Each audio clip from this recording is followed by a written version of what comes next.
سڵاتان لەبێم کاتتان باش دیارە لە ماوەی چەند ڕۆژێکە لە شاری سلێمانی و لە تەواوی هەرێمی کوردستاندا نرخی بنزین بە شێوەیەکی بەرچاو بەرزبوونەوەی بە خۆ بینیوە بە جۆرێک بۆ هەر لترێک بنزین 100 دیناری چۆتە سەر واتە ئێستا نرخی لترێک بنزین لە نێوان بە جۆرێک واتە بە هەموو جۆرەکانیەوە لە نێوان 550 بۆ 700 دیناری عراقیایە. من بۆ زانیاری زیاتر لەسەر گرانبوونی نرخی بنزین لەگەڵ بەڕێز سۆران غەفور بەڕێوەبەری چاودێری بازرگانی سلێمانی گفتوگۆ دەکەم. کاک سۆران سپاس بۆم دەرفەتە، مەمنونی تۆین.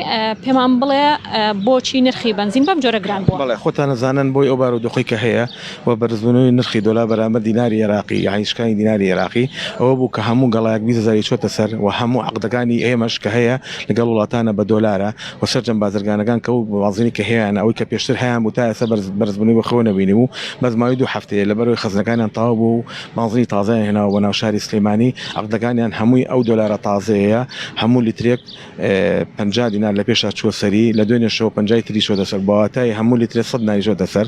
ئەوەی کە نۆرمال بوو لە 450 بۆ 550، ئەوەی کە محەسەن بوو لە 500 بە 600، ئەوەی کە سۆپەر بوو لە 600 بە 700.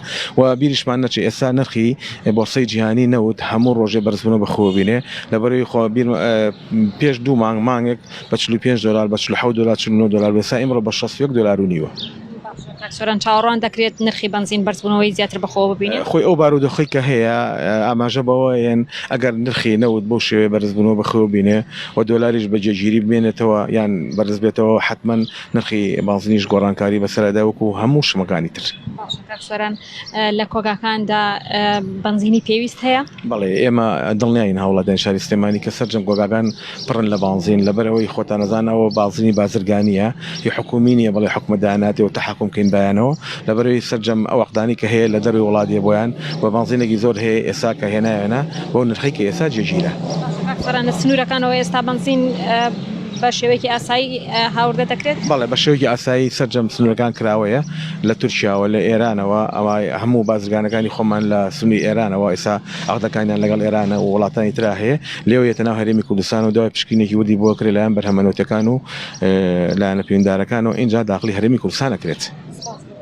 سپاس بۆ ڕوونکردنەوەکەت کاکسۆران. دیارە من ئاماژە بۆ بدەم کە کارگروپ کە کاری ئەوەیە بنزین لە هەرێمی کوردستاندا دابین دەکات کەمێک پێش ئێستا ڕاگەیەنراوێکی بڵاو کردەوە تێدا ئاماژەی بۆ کرد کە بەهۆی گرانبوونی نرخی نەوت لە بازاڕەکانی جیهاندا ئەوانیش نرخی بنزینیان گران کردو لە بازاڕەکاندا و لە ئێستاشدا لە بنزینخانەکانی شاری سلێمانی نرخی بنزین لە با بڵێن بۆ هەر لترێک 100 دیناری چۆتە سەر.